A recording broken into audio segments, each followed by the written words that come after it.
Aujourd'hui, notre but, dans le fond, c'était de vous parler un peu du 1er juillet, de qu'est-ce que, genre, on pense, qu'est-ce qu'on voit nos propriétaires faire le 1er juillet, les meilleurs, les mieux organisés. Fait qu'on veut partager les bonnes méthodes, Block, c'est un peu de David contre Goliath, de donner, genre, les outils aux plus petits propriétaires que les gros utilisent, puis que les meilleurs utilisent.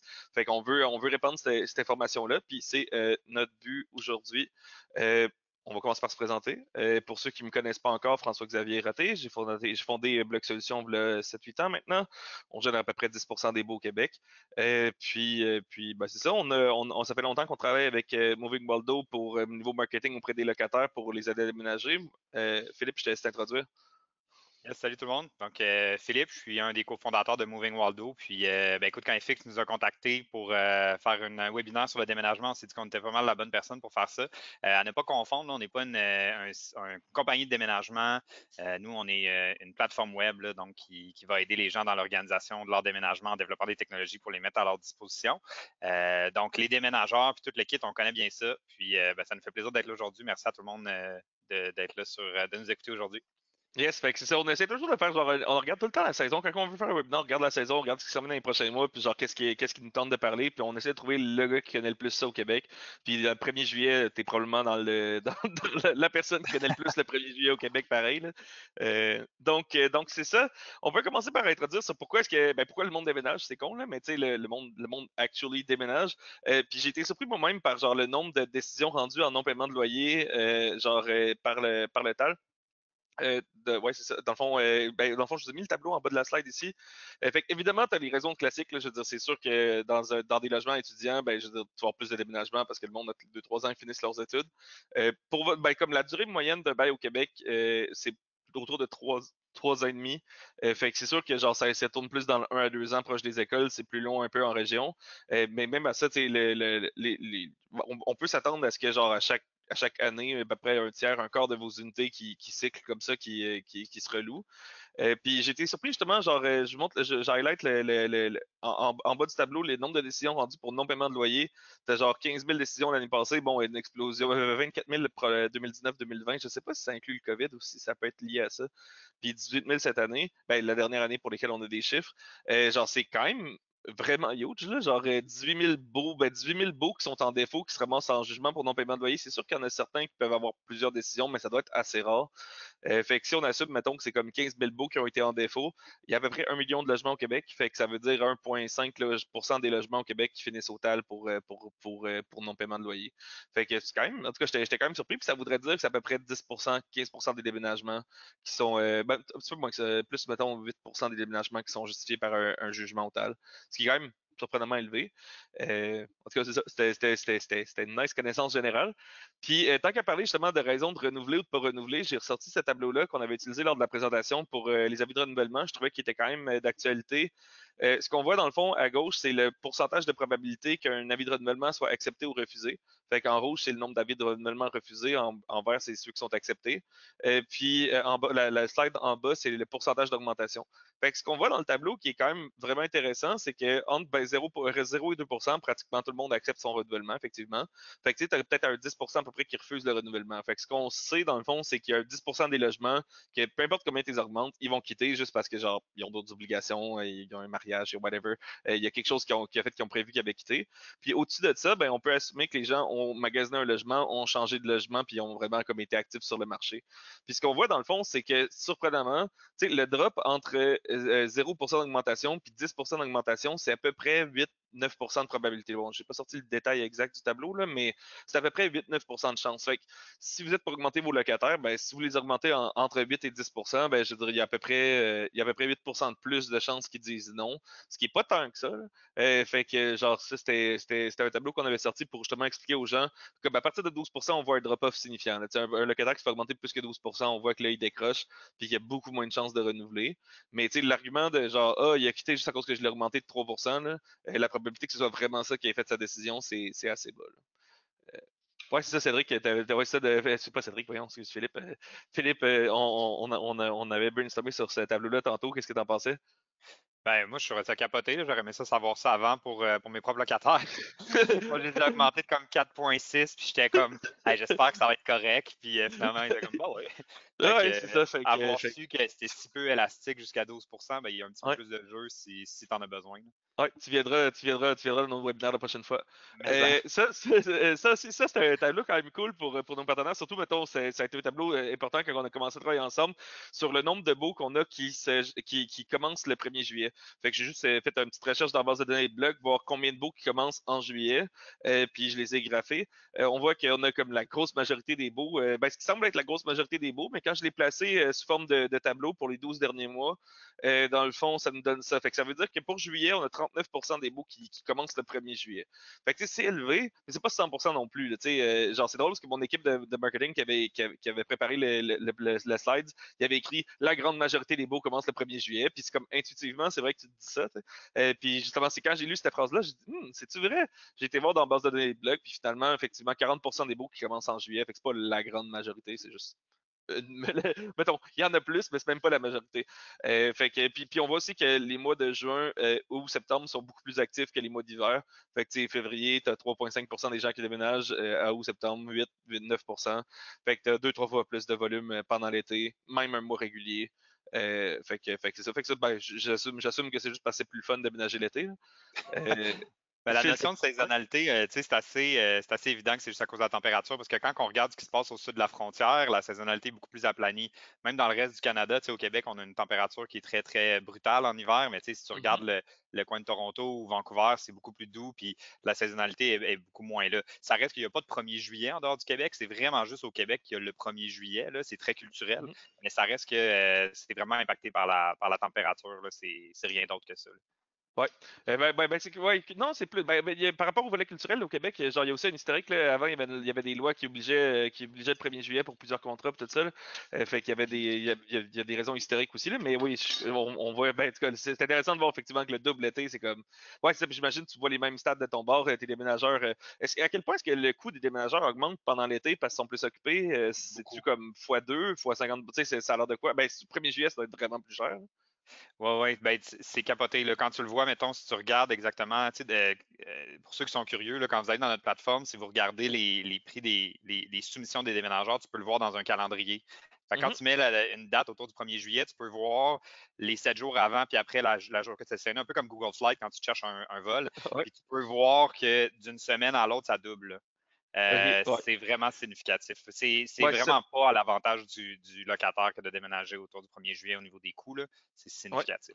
Puis pour le ouais, c'est ça. Puis, ben, en fait, pour le 1er juillet, ça, je comprends ça, mais mettons au milieu de l'été, milieu de août versus milieu de février, ça a l'air de quoi? Je te dirais comme qu'il y a peut-être une différence d'environ 20 là, ballpark. OK. Là. OK. Souvent, les déménageurs, ils vont avoir un high season puis un low season. Ça, c'est Mhm. vraiment, ils vont pas changer nécessairement significativement d'un mois à l'autre ou graduellement au travers le temps. C'est high season, low season.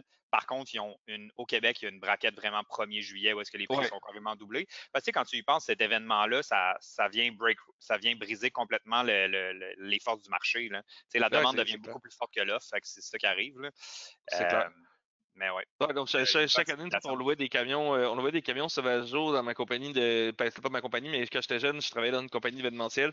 Puis justement, on louait des camions sauvageaux pour l'été, puis on les retournait pour 4 jours autour du 1er juillet parce qu'en 4 jours, ils faisaient autant que ce qu'on les payait pour le louer le reste de l'été. C'était complètement débile. Là. Ouais, Fait que ouais, genre, ouais. on pouvait juste pas booker de show. Genre, tu voulais booker un mariage du 30 juin au 5 juillet, c'était juste pas possible. Genre, fallait que tu comme, on avait juste pas de véhicule, puis c'était juste genre, fuck off. C'est plus payant pour nous de laisser l'équipement dans l'entrepôt puis pas rouler les camions plutôt que genre, ben, tu sais, de louer les camions que d'essayer de rouler les camions. C'était fou. Là. Fait quoi? Mais ouais, c'est très Puis, ouais. volatile, même au-delà de ça. Fait que tu serais surpris de voir à quel point est-ce que les prix peuvent changer, même à l'intérieur du même mois. Là.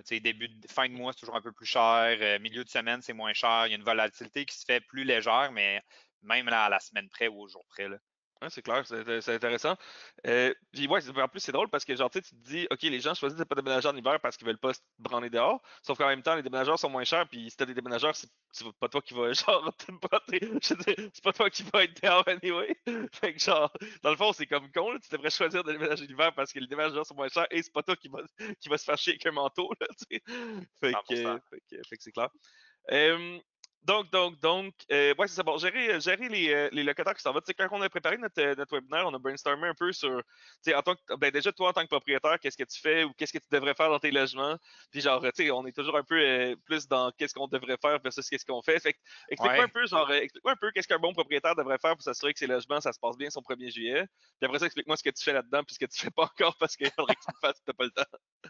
Ben, ça dépend vraiment du nombre de logements que vous avez, là, tu sais, puis si vous avez de l'aide aussi, là, parce que les best practices, comme tu dis, c'est bien beau sur papier, mais des fois, on n'a pas toujours la possibilité de le faire, là. Mais, tu sais, nous, comment on voit ça, c'est que pour un propriétaire, c'est important de s'assurer de comprendre ça va être quoi ben, premièrement, ça se divise vraiment en étapes. Tu sais, il y a la préparation, puis ben, il y a tout l'aspect administratif. La préparation physique du déménagement, tu sais, on parle de faire les boîtes, préparer le logement, etc. Puis la préparation administrative, c'est faire tes changements d'adresse à visée hydro, etc. Fait que c'est sûr que pour un propriétaire, si on est capable, en amont du déménagement, d'avoir une conversation avec notre locataire qui quitte pour savoir quel mode de transport il va choisir. Tu sais, il y a des locataires qui vont choisir de louer des camions, puis c'est correct, c'est à leur choix, mais c'est à l'intérêt du propriétaire que les clients, que les locataires utilisent des déménageurs, au sens où est-ce qu'on a quand même à cœur la protection des lieux. Fait que si, exemple, vous avez un locataire qui déménage avec un camion U-Haul et ses amis, ben peut-être qu'en sachant ça, vous allez pouvoir aller lui fournir peut-être du matériel de protection pour les murs, pour les planchers, pour s'assurer que ce ne soit pas tout magané à la sortie. Tandis que s'il fait affaire avec des professionnels, ben, à ce moment-là, vous savez que les professionnels, eux, vont venir équiper et qu'ils vont faire attention à l'espace. D'avoir cette information-là en amont auprès du locataire sur la méthode qu'il va utiliser pour déménager, ça vous permet de prendre action pour vous assurer de protéger votre logement. La deuxième chose, c'est de s'assurer aussi que le locataire il est bien préparé. Ça peut être une visite des lieux avant le déménagement, justement pour s'assurer que il y en a qui vont pas faire leur boîte ou que tout ce qui doit être envoyé au junk ou à la charité ou les choses qu'ils veulent jeter, ils vont juste les laisser en arrière dans le logement. C'est pas tout le monde qui a nécessairement des bonnes pratiques à ce niveau-là. Fait d'aller sur place, de faire une visite, s'assurer y a-t-il des choses qui ont été brisées dans le logement qui doivent être discutées ou encore est-ce que justement le locataire il semble être prêt pour son déménagement ou est-ce que vous devez intervenir pour vous assurer que ça ne va pas impacter l'arrivée du prochain? Parce que Moi, tu sais, il y a le facteur face là, que j'appelle, là, c'est juste le facteur que le locataire voit ta face puis que tu es un humain qui existe. Là. Genre, c'est sûr que quand tu es Messi à 2000 portes, c'est plus tough à faire un peu parce que, ben, je veux dire, nécessairement, t'as 15 employés puis je veux dire, t'as eu 600 locataires qui partent, c'est tel que tel. Mais genre, le facteur, genre, un peu ce que tu dis, genre, que tu vas voir le locataire puis qu'il voit que tu es un humain qui existe. Là. Il va faire pas mal plus attention à ton logement. Puis, tu disais tantôt d'y amener des couverts de déménagement. Bon, ben là, si t'es vraiment ça coche, t'es up, t'es craqué, ok, fine. Mais tu sais, pour le monde qui sont pas en retraite, c'est vraiment tough à faire. Là. J'imagine que tu fais pas ça pour tes locataires. non, c'est ça, Surtout que c'est toi, le les 1er best juillet, t'es dans le practices. jus ben raide. C'est ça. Mais Toi, le 1er juillet, t'es dans le jus ben raide. Là. Mais déjà, genre, ben, avec ta business, puis en plus, tes logements. Mais genre, mon point, c'est genre juste le fait que, genre, une couple de jours avant, tu prennes 2 minutes pour aller voir la personne, faire le tour du logement, t'assurer de lui dire de laisser le logement propre, etc. Si avait précisé, s'il fait juste te le dire, ah ouais, je vais laisser mon logement propre, ben, tu sais, il a pris un commitment envers toi, il y a 99% plus de chances que tu aies un logement propre quand le prochain locataire arrive, ou sinon pour faire des visites après, que si tu le fais pas. Fait que le gros, 90% de l'impact, c'est juste d'aller le voir, puis de prendre l'initiative de communiquer, puis de faire quelque chose. Je pense que c'est ça que je veux que le monde en retienne. ouais, puis de faire des rappels aussi, tu sais, comment s'organiser pour le déménagement s'il déménage par lui-même, ou encore, y a-t-il des choses à savoir si c'est des déménageurs, tu sais, si vous avez des ascenseurs, des choses comme ça, ben c'est des informations que le locataire a besoin. Puis là, deuxièmement, ben d'assurer qu'ils font le ménage, puis aussi, des fois, c'est juste d'avoir une petite checklist, quelque chose pour comme les changements d'adresse, les choses à faire, pour être sûr que le locataire n'oublie pas. Des fois, ils sont pas de mauvaise foi, ils font juste pas y penser. Fait que d'avoir une petite checklist Andy que tu peux donner, ça permet de rien oublier, là. Yes, qui nous permet de parler de nos checklists qu'on va vous envoyer. Tout le monde qui est au webinaire aujourd'hui, on va vous envoyer une liste de checklists par courriel en terminant, avec un peu ce qu'on a dit là, par rapport à genre, on a une checklist comme visite logement, genre quoi couvrir comme sujet avec le locataire, quoi dire, etc. Et puis on a aussi une checklist à donner au locataire pour genre lui-même, qu'est-ce qu'il devrait s'assurer pour avoir un déménagement smooth. Fait qu'on vous envoie ça. Puis tu sais, justement, juste d'aller porter cette checklist-là au locataire, c'est comme ben voici, ça peut être par texto, ça peut être par appel, ça peut être n'importe comment, mais voici, genre, j'ai pensé à toi, surtout d'avoir ça, ça te donne une genre de raison d'aller y parler, puis en même temps, ben, ça donne une raison d'y faire promettre de laisser le logement propre, ça donne une raison d'y faire promettre de pas laisser toutes ces vidanges dans le logement. Puis, tu sais, on commence à les voir apparaître, là, genre, les histoires de désastres sur les groupes Facebook, là, j'en voyais un tantôt avec Robert qui disait « Ah, ouais, 800$, pas aller te cleaner ça. » C'est que, je sais pas si t'as vu Robert Richard, notre personnage préféré sur les groupes Facebook. Mais non, c'est ça. Fait que c'est ça. On commence à voir les photos de déchets de partout. Je te dis pas que genre un locataire qui s'empile puis que genre qui a 2 pieds de déchets à grandeur de son logement, tu vas vraiment régler le problème. Là. Ça, c'est un peu, ça dépasse un peu ce que tu peux faire. Là. Euh, mais tu sais, si t'es capable d'en prévenir, puis d'en éviter, puis d'en réduire, ben regarde, fais-les. Locataire qui s'en vient, justement, genre, qu'est-ce quoi dire sur le locataire qui s'en vient? Quand est-ce qu'on le contacte? Qu'est-ce qu'on fait, Phil? Qu'est-ce que t'en penses? Ben, je te dirais, le locataire qui s'en vient, le principal impact que ça va avoir sur lui, c'est la première impression quand il arrive dans son logement. Tu sais, la personne, c'est son nouveau nid douillet, là. Elle l'a choisi, elle veut s'installer là avec sa famille ou peu importe. Si la prise en charge du locataire qui quitte est bien faite, puis qu'il a compris comment il doit s'organiser, pas laisser ses déchets en arrière, il t'a vu la face, il fait son ménage, il fait ses changements d'adresse. L'expérience du locataire qui arrive va déjà être comme à 80% bonne. Il va arriver dans des lieux qui sont accueillants. Déjà, T'es-tu ça en pour, partant. ouais, t'es-tu pour ou contre de donner les informations des deux locataires pour qu'ils se parlent ensemble, qu'ils se coordonnent, ou tu devrais te mettre au milieu de ça, puis genre gérer ça pour eux? Ben, je pense que ça te prend ça te prend l'autorisation. Là. Si le locataire qui part il est à l'aise, moi je pense que c'est une bonne pratique parce qu'ils vont devoir probablement se parler pour des lettres qui n'auront pas été changées d'adresse, des choses comme ça. Ouais. Des choses à savoir. Ouais. C'est drôle, j'avoue. Ben, moi, j'ai toujours fait ça entre mes locataires. J'ai toujours fait une convée à trois avec mon locataire partant, mon locataire entrant. Mais j'ai jamais demandé la permission. Puis c'est pas une mauvaise idée de juste demander l'autorisation.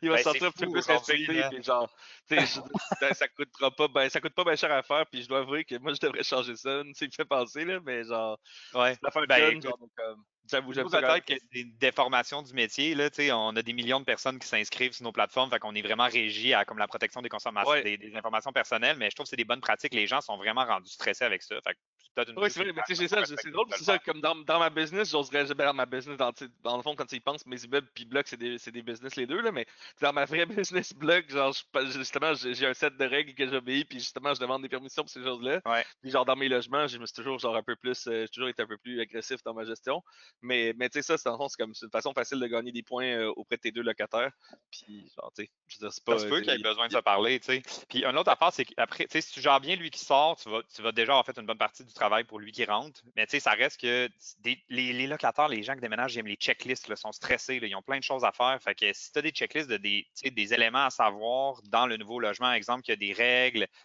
qu'il y a tu sais, c'est quand les poubelles, c'est quand les ça a l'air de rien, mais c'est le genre d'affaires que le locataire, quand il arrive, il se sent pris en charge. Puis Mhm. quand que tu vis un moment stressant comme un déménagement, quand tu sens qu'il y a une prise en charge par la personne qui t'accueille, ben, tu te sens mieux, fait que tu pars vraiment du bon pied dans ta relation. Puis après ça, ben, c'est tout ce qui est transfert de services résidentiels. Fait que dépendamment comment vous gérez vos unités, est-ce qu'il doit finalement reprendre le compte hydro ou son compte Internet ou est-ce que c'est inclus? Fait que tout ça doit juste être coordonné adéquatement pour s'assurer que les services sont en place quand la personne arrive. Ouais, on en a parlé un peu d'Internet dans nos autres webinaires, pas mal, là, dans les webinaires d'optimisation, dans les webinaires d'avis de renouvellement, justement, qu'est-ce que tu peux inclure comme service et non. Pour le fun, là, si tu décides de genre rajouter ça là, mettons en ce moment, ça a l'air de quoi les délais, tu penses, pour faire installer Internet, ça doit être quand même fou, là. Ça dépend de la journée. Honnêtement, j'aurais pas la réponse. Là. Tu sais, on Ok. travaille beaucoup avec les fournisseurs Internet, puis nous, ce qu'ils nous disent au Québec, c'est que faut les aviser. Eux, ce qu'ils voudraient, c'est 3 mois d'avance. Là. Ouais, ouais, c'est ça. Parce que ça permet de gérer leur flotte d'installateurs là, pour ceux qui n'ont pas des DIY installation, là, tu sais, vraiment Mhm. qui ont quelqu'un qui vient. Ouais. Le plus tôt, le mieux, honnêtement, c'est pas mal ça la règle d'or là, pour la telco, parce que tu sais, si tu n'as pas ton Internet quand tu arrives, c'est pas très le fun. Là. Surtout si tu veux si augmenter ton locataire beau, faut absolument qu'il soit là, sinon t'as l'air Ouais. de... Ouais, c'est clair. Euh, Ouais, et ensuite, pour faciliter l'arrivée, tu en as parlé un peu, trousse de bienvenue, slash checklist pour le nouveau locataire. Ouais. Ça, c'est clair, ça va faire partie des trucs qu'on m'a envoyés par courriel. Bon, connaître l'heure d'arrivée, synchroniser, ça, c'est quand même un peu plus évident. Après ça. Ouais, c'est ça, un constat d'état des lieux. Toi, tu fais de ça dans tes logements? L'état des lieux, ouais. Ouais. Puis, ouais, Ouais. c'est ça. Puis, ben, genre, mettons, quelle forme ça prend? Tu prends des photos de toutes? Tu Non. fais une feuille, un. Non, moi, Mhm. ça va être une visite en personne. Là. Tu sais, dans OK. le fond, Ah, moi, tu vas dire que je suis trop craqué, mais c'est parce que j'ai une caméra 360. Fait que là, j'ai toujours fait un scan Ah! 3D de mes logements. Genre, ouais, j'étais un peu extrême, là, mais genre, juste pour le fun. Moi, c'est juste genre, je sais pas, j'aime ça avoir des scans 3D de mes logements parce que c'est comme des maisons de jouets, genre, comme quand j'étais jeune, si je Ouais. construisais des maisons avec Lego. Fait que, genre, j'aime ça avoir des. Fait que je fais un scan 3D complet tous les fois. C'est vraiment extrême. En vrai, là, c'est pas tout le monde qui devrait faire ça. Mais genre, minimalement, prendre des photos, tu sais, des affaires importantes. Genre, tu sais, je prends une photo, prends le temps de prendre une photo du plancher, je prends le temps de prendre une photo de genre, mettons, les luminaires s'il y en a, puis ces affaires-là, Mhm. les miroirs, les salles de bain, les vitres, etc. Mhm. Genre, les vitres, je pense que c'est une affaire, là, parce que je veux dire, genre, ben, en fait, puis, tu sais, j'ai déjà un locataire qui m'a cassé un bain. Comment tu fais casser un bain? Puis c'est un gros bain, là, genre, il va pas dormir avec le bain, là. Il m'a dit qu'il s'était battu avec son ami puis qu'il était tombé sur le bain. OK. Genre, bon. Ouais. Fait que c'est pas mauvais d'avoir une photo de ta salle. Tu pas voir l'ami, c'est ça que ça a donné au bain, là. Ah ouais, j'ai pas. Ouais, c'est ça. Alors, regarde, rendu là, je voulais plus poser de questions. Là. J'aurais peut-être jamais dû poser la question en partant. Là, Ouais, tu sais, c'est ça. pour Je sais pas dans pas quoi tu qu'il sorte que je t'embarques. veux pas de réponse. Ouais. C'est ça. Fait que c'est ça. Mais tu sais, mon point, c'est avoir une photo de la salle de bain, avoir une photo de toutes les pièces, c'est quand même pas mauvais. Mhm. Fait que, tu sais, surtout justement Puis après ça, au pire, dites-vous que si jamais vous ramassez dans une situation désastreuse avec un pied de vidange, vous allez pouvoir faire une photo avant-après. Puis genre, tu sais, même si genre, fondamentalement, c'est difficile de récupérer de l'argent de ces locataires-là, mais juste pour raconter votre anecdote à vos amis, vous allez avoir une photo avant-après, puis ça va être drôle. Ouais. Moi, je vois ça de même. Je vois tout un peu, je vois tout un peu à la légère parce que, tu sais, qu'est-ce que tu veux faire? Ben, c'est sûr qu'il y a beaucoup de choses à faire au niveau sélection de locataires, au niveau enquête de crédit, puis ces choses-là, vérification criminelle, vérification TAL, puis on en parle bien, on en a parlé dans nos autres webinaires pas mal, puis on en parle sur la plateforme pas mal. Mais genre, une fois que c'est là, Griff, ça faire. Ouais. Yes. Ah, ben ça, c'est ma photo qu'on parlait tantôt. Justement, genre, on se demandait, puis là, tu sais, ça, c'est. Ben, tu sais, c'est ça, genre, Ah. tu m'as parlé un peu de la préparation, que genre, c'est sûr que c'est à l'avantage du propriétaire. C'est quoi l'avantage du propriétaire si le locataire utilise des déménageurs professionnels? Puis comment est-ce que tu t'assures que. Ben, comment est-ce que tu aides ton locataire à choisir des bons déménageurs? Mhm. Ben, c'est sûr que, tu sais, pour le propriétaire, je veux dire, tu as un avantage que ce soit des professionnels qui fassent le déménagement, au sens que ils vont arriver, ils vont être tu sais, pleinement équipés, là, donc ils vont protéger votre bien. Ce qu'on ne peut pas nécessairement savoir si le locataire fait ça avec ses cousins. Là, ils sont professionnels aussi dans la manipulation d'objets lourds. Fait que, s'ils doivent descendre quelque chose dans l'escalier, il y a moins de chances qu'ils graffinent tes murs, qu'ils maganent tes espaces communs. Fait que c'est sûr qu'à ce niveau-là, c'est beaucoup plus avantageux. Puis ça a l'air niaiseux, mais à long terme, ça fait moins de gestion puis de rénovation pour le propriétaire si tu n'as pas des locataires qui graffinent ton mur à chaque fois qu'ils rentrent et qu'ils sortent à chaque année. Là. Fait que à ce niveau-là, ça, c'est important. Sinon, la deuxième affaire, c'est que il y a les déménageurs professionnels, quand ils font bien leur travail, puis c'est des vrais professionnels, sont assurés. Il y a une assurance responsabilité. Nous, sur notre plateforme, par exemple, on demande un minimum d'1 million là, comme assurance de responsabilité. Fait que ça, c'est s'il y a quelque chose qui est brisé, s'ils mettent le feu au bâtiment, s'ils sont responsables d'avoir défoncé quelque chose de valeur dans votre logement pendant qu'ils font le déménagement, bien, ils vont prendre responsabilité pour ça, puis ils ont une assurance pour pouvoir se protéger. Fait que c'est sûr que vous avez vos assurances propriétaires, mais c'est une assurance supplémentaire de savoir que les personnes qui vont venir vont être assurées. C'est pour vous un peu la paix d'esprit aussi.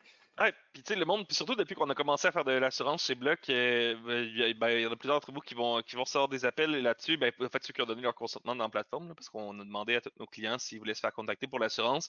On a commencé à offrir de l'assurance, fait que je commence à comprendre un peu plus le milieu de l'assurance qu'avant. Puis tu sais, en assurance, c'est pas tant en fait, oui, vous êtes assuré dans le sens que vous avez d'assurance d'immeuble, puis oui, vous pouvez réclamer si l'assureur il met si le déménageur met le feu, vous n'allez pas perdre votre argent. C'est pas ça la question. La question, c'est si c'est votre assureur qui paye, éventuellement, il va vous le faire repayer. Je veux dire, de façon ou d'une autre, vos primes vont augmenter sur les prochaines années. Puis ce qui arrive, c'est qu'à un moment donné, vous allez augmenter on n'a pas demandé nécessairement pour l'inscription combien de logements les gens avaient, mais supposons que vous ayez 5 logements en ce moment. À un moment donné, vous allez en avoir 10, 15, 20. Même si vous en avez 15, 20 en ce moment, ben, à un moment donné, vous allez en avoir plus. Puis genre, vos primes d'assurance vont continuer de vous coûter de plus en plus cher. Puis si vous gérez bien vos immeubles, à un moment donné, votre volume s'apparaît, puis votre conseiller est capable d'aller chercher des meilleurs prix si genre vous n'avez pas de réclamation dans vos immeubles. Fait que dans le cas, exemple, d'un déménageur qui met le feu, si le déménageur n'est pas assuré, c'est votre assureur qui va réclamer, ça va paraître. Voyons, si c'est l'assurance du déménageur qui paye, ça ne paraîtra pas dans vos assurances, puis ça ne comptera pas comme une réclamation de votre côté. Puis ça, sur le long terme, sur 20 ans, sur 30 ans, dans vos immeubles que vous allez devoir assurer de toute façon, genre ça va finir par avoir un impact signifiant sur le prix de votre assurance, puis donc directement dans vos poches. Puis même, je dirais que le domaine du déménagement, ça a vraiment une mauvaise réputation. Là. Souvent, les locataires, ils ne savent pas vraiment quelle compagnie contacter. Il n'y a pas vraiment, oui, tu as deux, trois compagnies que tu as en tête parce qu'ils font un peu de pub radio, mais globalement, il n'y a pas vraiment de compagnies dans le déménagement qui sont des go-to. Fait qu'à la fin de la journée, les gens vont souvent se retourner vers des gens de confiance comme leur propriétaire, par exemple, pour demander une recommandation pour un déménageur. Puis c'est tout à votre avantage de contrôler ou d'avoir une idée de c'est qui le déménageur qui va venir, au sens que si lui choisit son propre déménageur sur le site, puis qu'il prend un déménageur qui n'est pas assuré, qui prend un déménageur qui n'est pas professionnel, juste parce qu'il chargeait moins cher, par exemple, ben, c'est vous qui êtes à risque à quelque part là-dedans. Fait que nous, Ouais, on puis tu sais, recommande. si le déménageur n'apparaît pas, tu sais, à quel point qu'il y a des déménageurs non professionnels peuvent Il y en a ne pas plein. être là le 1er juillet. Genre, tu sais, Ouais. que ce soit que le locataire s'est fait voler son dépôt, que ce soit genre juste le gars il est trop occupé, son camion est brisé, finalement il n'a pas eu son camion, whatever. Ben genre, s'il se pointe pas et puis que votre logement est occupé encore le 2, ben c'est à vous d'aller au TAL pour l'éviter, vous venez de perdre votre nouveau locataire, genre, c'est 100% votre problème. Puis ça se ramasse, ouais, ça. D'où l'importance justement d'une couple de jours avant, ben idéalement une couple de mois avant, mais au moins une couple de jours avant de faire le tour de ses locataires, pour savoir c'est qui déménage avec des professionnels, c'est qui n'a pas de solution professionnelle. Et au moins ceux qui n'ont pas de solution professionnelle, vous pouvez comme prévoir un peu, vous pouvez genre, tu sais, peut-être déjà, ben, au moins comme vous préparez au fait que ça va être ces logements-là qui sont potentiellement problématiques, peut-être venir les voir pendant la journée du premier, voir comment ça se passe, tu sais, si ça a Mhm. l'air du pick-up ou si ça a l'air de genre quelque chose qui a un peu de bon sens. Tu sais, ça existe des non-professionnels qui ont quand même du bon sens. Là. Fait que faut juste que ça vous fait au moins une petite liste de savoir c'est où mes problèmes. T'sais. Oui, puis d'avoir un déménageur de confiance avec qui vous faites affaire, que vous savez que il est professionnel, il est assuré, il ne brise pas votre logement. Il y a quand même un processus de vérification qui est assez fastidieux parce que c'est des compagnies qui sont comme difficiles à établir leur niveau de professionnalisme. Là. C'est Mhm. important de regarder si la compagnie est incorporée. Est-ce que la compagnie elle a des accréditations comme genre la CAM ou le BBB ou comme différents organismes qui accréditent les compagnies? Est-ce que la compagnie elle a des assurances responsabilité civile, des assurances cargo? Est-ce que c'est une compagnie qui est née l'année passée ou c'est une compagnie qui a des années d'expérience? Est-ce qu'elle offre des bons prix? Il y a beaucoup de critères à regarder, mais si vous avez envie de vous donner, de vous donner cet effort-là, ben, ça vous permet de sélectionner un déménageur que vous pouvez avoir confiance, puis vous le référez. Puis peut-être même si vous y envoyez assez de jobs, il peut offrir un rabais à vos usagers, Mhm. à vos locataires, de bâtir une relation de confiance. Ça, c'est quelque chose qu'on vous recommande aussi. Puis sinon, ben, une autre solution, c'est de juste carrément envoyer vos locataires sur notre plateforme. Nous, on a fait tout ce travail-là au travers le Québec pour vous, là, sur des professionnels, mais c'est vraiment Yes. à votre guise, mais c'est recommandé quand même d'avoir une idée de c'est qui va rentrer chez vous. Là. Yes. On y arrive effectivement, justement, genre, d'autres, évidemment, quand les locataires déménagent sur bloc, ben, on leur offre évidemment vos services. Genre, même dernière minute. J'imagine, tu sais, un locataire qui s'inscrit dernière minute sur ta plateforme qui veut déménager le 1er juillet, tu peux-tu y offrir quelque chose ou en ce moment, tu es juste bloqué? Qu'est-ce que tu fais? Il y a encore de la disponibilité. Tu sais, c'est sûr que nous, on est sujet aux mêmes forces du marché que de réserver en dehors de la plateforme. Fait que c'est sûr que le 1er juillet, c'est plus contingenté. Par contre, un locataire qui n'a pas encore son déménageur pour le 1er juillet, il a le choix de faire 50 appels puis essayer de parler à un paquet de compagnies qui ne sait pas s'ils sont fiables, puis qui ne sait pas s'ils ont des bons prix, puis qui ne sait pas s'ils sont disponibles. Puis il risque d'avoir beaucoup de non à cause que le 1er juillet commence à être booké. Ouais. Ou il peut juste carrément juste créer un compte sur notre plateforme, puis on va pouvoir lui trouver un déménageur qui est de confiance, qui est disponible le 1er juillet. Il va pouvoir comparer les estimés aussi pour choisir celui qui est au meilleur prix pour lui. Là. Fait c'est une bonne façon. Puis, si jamais il y a besoin de parler à quelqu'un, on a aussi des agents chez Moving Waldo qui sont là pour répondre aux questions, puis d'essayer de trouver le meilleur déménageur au meilleur prix. Même le 1er juillet, on a encore de la disponibilité parce qu'on travaille avec des centaines de déménageurs au travers le Canada. Là. Excellent. Ben ouais, ben en fait, ouais, puis le lien vers ta plateforme va être dans le courriel qu'on va envoyer donc à tout le monde tantôt avec les checklists aussi. Ensuite, ouais, c'est donc checklist. Bon, on passera pas nécessairement au travers de chacune. C'est beaucoup de texte, puis on vous les envoie par courriel de toute façon. Mais morale de l'histoire, tu sais, morale de l'histoire pour moi là, c'est puis le moral de cette checklist là, c'est genre t'as genre 3 moments dans ta vie de propriétaire qu'il faut vraiment que tu sois attentif à tes logements. Là. Genre quand tu reloues des logements, quand tu choisis un bon locataire, puis genre t'assurer de faire tes visites à temps, etc. etc. Tes avis de renouvellement, il faut vraiment que tu prennes une coupe d'heure pour te poser la question sur le bon taux, les envoyer, s'assurer que ce soit lu et que c'est comme il faut. Puis le 1er juillet. Fait que genre, tu sais, comme 3 mois dans l'année où c'est qu'il faut que tu sortes ta cabine ta cabine d'hibernation, puis il faut actually que tu t'occupes de tes immeubles. Fait que le premier, tu sais, c'est que chaque heure que tu mets sur ces 3 étapes-là, elle te sauve des dizaines d'heures en gestion de problèmes après. Là. Si tu choisis bien tes locataires, tu n'auras pas de problème avec, tu vas pas devoir aller au tal contre. Si tu reloues tes logements vite, ben, tu n'auras pas de vide, tu vas faire pas mal plus d'argent. Puis si tu gères bien ton 1er juillet, ben, tes locataires vont avoir une bonne, vont avoir un bon feeling par rapport à ça, bonne première impression, comme tu as dit, par rapport au logement, un bon attachement à toi, ils vont te respecter comme propriétaire, etc. Puis tout le reste de la relation va aller beaucoup mieux. Fait que c'est comme c'est le temps de se wake up, c'est le temps de genre prendre une couple de minutes d'aller chercher un café. Là, je m'étais fait un café avant, mais dans le fond, je parle assez vite de même. Heureusement, je l'ai pas bu. Puis, puis ouais, c'est ça. Donc, tes 3 moments à wake up, c'est un peu ça le but de notre webinaire, c'est de dire au monde, yo, réveillez-vous, prenez le temps de genre de faire votre travail comme il faut. Tu sais, ça nous force aussi. Moi-même, ça me force à me le rappeler, là, dans le sens que moi-même, genre, honnêtement, avant qu'on commence à planifier le webinaire, j'avais comme pas prévu faire grand-chose. J'avais prévu envoyer mes textos, mes conversations à 3, puis that's it. Puis en préparant le webinaire, puis genre en réfléchissant un peu, puis en allant voir justement les checklists de Waldo, je me suis dit, ah, crime, c'est vrai, toutes ces affaires-là, mais en tant que locataire, ça m'est jamais arrivé que mes propriétaires fassent ça. Puis genre, sont tombés épais, j'aurais tellement genre fait moins de troubles. Genre, j'aurais tellement été plus simple pour tout le monde de genre qui aille ça, puis qui communiquent leurs attentes qu'il faut que le logement soit propre, etc. Plus clairement. Fait que c'est cela. Puis, Merci Effectivement, pour. si je peux Oui? rajouter un Vas-y, petit vas-y, truc. vas-y. Guys, sous-estimez pas l'importance d'une checklist. Ça a l'air niaiseux, ces papiers, ils vont l'imprimer, là, mais il y a des milliers de personnes qui recherchent checklist déménagement à chaque mois sur Google. Là. Des milliers. Là. Ça, c'est vos locataires qui ont reçu la checklist de leur propriétaire et qui vont aller Ouais, sur Google pour essayer d'en trouver une. Fait que, je vous le dis, ouais. les gens, là, ça a l'air niaiseux, là, mais ils adorent les checklists, surtout dans une période de déménagement. Fait que Ouais, puis donnez-leur ça, ça, ils puis vont être contents. ça, c'est genre le 50% de locataires qui est assez responsable pour aller sortir sur Google. T'as le 50% de locataires qui auraient besoin de checklist, mais qui, genre, comme font pas l'effort d'aller checker sur Google. Fait que c'est ceux-là qu'il faut reacher, là. Et Fait qui que, oublient des affaires, genre, c'est ça, ouais, exact. c'est ça. Dans le 1 heure bien investie sur tes immeubles, là, tu prends 2 minutes, t'envoies la checklist à tous tes locataires qui déménagent, là, c'est genre, ça me semble être une demi-heure, heure vraiment bien investie sur tes immeubles. Ouais. Ouais. Puis FX, si jamais, quand tu envoies, tu penses que c'est pertinent, tu peux peut-être envoyer à tout le monde. On a plusieurs liens plein de checklists qu'on a déjà préfaites que vous pouvez utiliser, que ce soit pour des checklists de changement d'adresse au Québec, des checklists de déménagement, des checklists de ménage. Imprimez-les, donnez-les à vos locataires, tu sais, Yes. ça va vous Certain. simplifier la vie aussi. Certains, on envoie ça à tout le monde en terminant aussi. Puis pour ceux qui regardent les rediffusions, parce qu'il y a pas mal plus de monde qui regarde les rediffusions qu'en live, ça va être dans la description en bas de l'écran. Fait que c'est cela. Yes. Pour de ça, ben, ça wrap up pour aujourd'hui? Yes. Bon, good. Wrap up. Donc, yes. Fait que merci pour votre attention. On prend pas plus de votre temps que ça. On vous laisse aller avancer sur votre 1er juillet. On vous libère un peu en avance pour que vous ayez le temps de actually envoyer vos checklists. Fait que on vous envoie le courriel d'ici comme 10-15 minutes. Puis avec ça, on vous ben, dans le fond, on vous laisse là-dessus. Si vous avez du feedback aussi, des affaires à rajouter sur les checklists, des affaires de même, n'hésitez pas à nous contacter par courriel ou rajouter des commentaires si vous êtes en rediffusion. C'est cela qui est ça pour ça. Donc, merci, bonne fin de journée à tous.